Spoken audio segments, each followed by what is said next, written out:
Vamos a ver, ustedes pueden identificar aquí que tenemos dos sociedades en comandita y la ventaja de estas dos sociedades es que si nos aprendemos una, pues ya casi tenemos también información bastante para la otra. Vamos a ver primero la sociedad en comandita simple.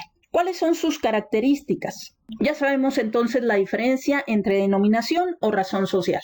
Bueno, pues esta sociedad debe de constituirse mediante una razón social.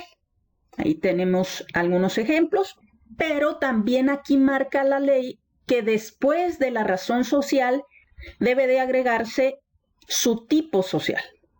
Es decir, ¿qué tipo de sociedad es? Sociedad en comandita simple. Entonces, tendríamos que agregar después de la razón social esas palabras, sociedad en comandita simple o su abreviatura, que es lo que suele hacerse comúnmente.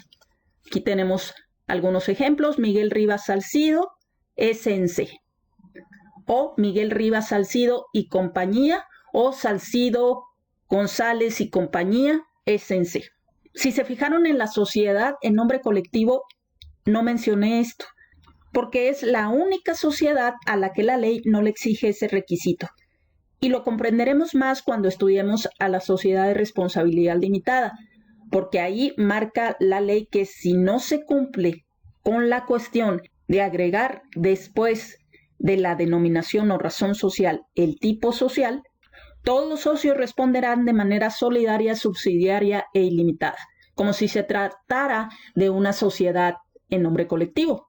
Claro que no nos conviene eso y por lo tanto no se va a hacer, no se va a omitir ese requisito. ¿Qué más caracteriza a esta sociedad en comandita simple? Los tipos de socios. Aquí se van a tener dos tipos de socios. Puede tenerse uno o varios socios comanditados, que estos socios van a responder exactamente igual que todos los socios en la sociedad en nombre colectivo, es decir, de manera solidaria, subsidiaria e ilimitada. El otro tipo de socios se les llama comanditarios y también pueden ser uno o más. Forzosamente entonces tenemos que tener de los dos tipos de socios. Puede ser uno. Por ejemplo, si ustedes me dicen, pues conviene más ser socio comanditario. ¿Por qué? Porque estos responden solamente por el monto de sus aportaciones. Está bien. Si ustedes van a integrar este tipo de sociedad, pueden elegir ser socio comanditario. Pero por lo menos debemos tener un socio comanditado que asuma la responsabilidad más fuerte. Ahora, si nos vamos a la administración, en este tipo de sociedad, la ley establece que la administración deberá estar a cargo de uno o varios socios comanditados y el órgano de vigilancia, que aquí se llama interventores, podrá estar integrado por el socio o socios comanditarios. Y antes de dar la respuesta, me gustaría que reflexionaran por qué la administración solamente la puede llevar a cabo o estar a cargo del socio o socios comanditados. Líguenlo con el tipo de responsabilidad que adquieren, que asumen esos socios comanditados. Si tenemos dos tipos de socios y uno no pueden llegar a perder más que su aportación, que es el caso de los socios comanditarios, en cambio, el socio comanditado sí responde o puede llegar a responder de las deudas de la sociedad hasta con su propio patrimonio que tiene como persona física, es lógico que el legislador le haya dado la administración a este tipo de socios, porque van a ser más cuidadosos. Deben de serlo, pues está en riesgo su patrimonio. En cambio, los socios comanditados no corren ese riesgo, no pueden formar parte de la administración de la sociedad, pero sí del órgano de vigilancia, porque esa aportación la hicieron para ayudar a crear esa sociedad y porque no nos olvidemos que estamos creando sociedades mercantiles cuyo fin es especulativo o de lucro, es decir, se buscan ganancias. Y por eso es lógico que también el socio comanditario tenga la oportunidad de integrar al órgano de vigilancia. Esta es pues la sociedad en comandita simple. Y vámonos de una vez a ver la sociedad en comandita por acciones, para identificar las diferencias entre una y otra. La sociedad en comandita por acciones se puede constituir, primera diferencia con las otras dos, a su elección, ya sea por una razón social o por una denominación. Puede elegir entonces. Y el requisito, al igual que en la comandita simple, después de la denominación o razón social, se deberá agregar el tipo de sociedad, que en este caso es S en C por A. Los tipos de socios.